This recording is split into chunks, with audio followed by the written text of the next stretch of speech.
Шановні сябри, з нами на святі президент Республіки Білорусь Олександр Григорович Лукашенко.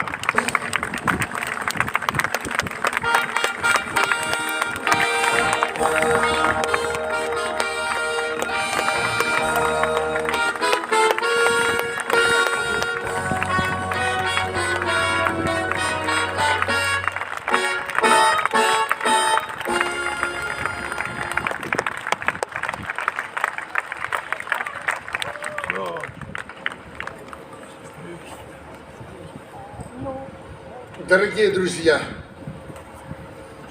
от всей души приветствую участников яркого и очень-очень уникального международного фестиваля этнокультурных традиций «Клич-Полесье». По утверждению историков, это действительно так от жизни. Полесье – прародина славян. Отсюда наши истоки. Здесь, на этих крутых берегах полноводной Припяти, среди бескрайних дубрав и водной природной красоты наши корни красивого, умного и достойного народа.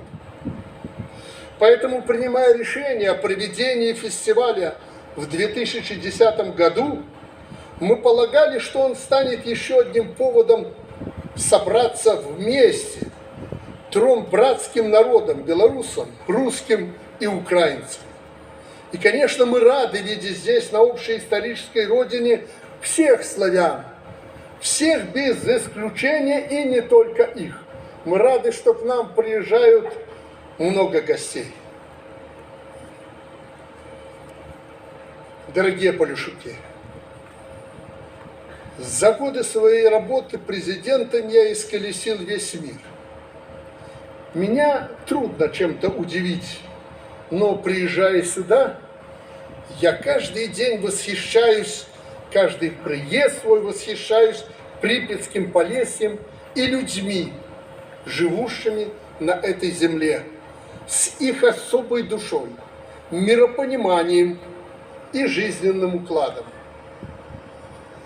И сегодня, благодаря, в том числе нашему фестивалю, мы сохраняем и приумножаем это богатейшее историко-культурное наследие.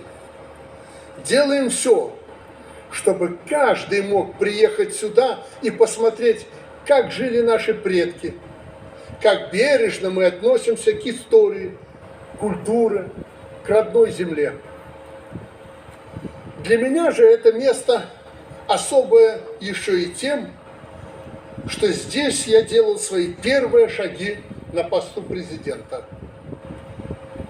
Помните, и та Козьба, если кто-то помнит, в 90-е годы с настоящим мужским разговором, искренним, честным, во многом предопределили мое президентское кредо.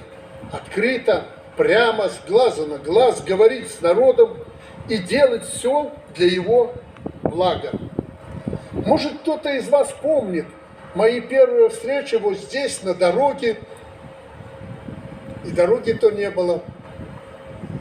Я помню, по колено в пыли летом, встречаясь с людьми из Ляскович, окружающих деревень, я часто это вспоминаю, я услышал главное. Одна старушка подошла и от имени всех: деточка, помогите с хлебом. Хлеба не было. И тогда я потребовал от военных перебросить сюда военные пекарни. И это наша была с вами первая пекарня, которая произвела горячий хлеб для наших полюшуков. Сегодня, спустя годы, трудно в это поверить.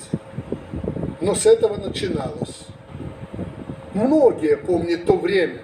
Край нуждался в поддержке.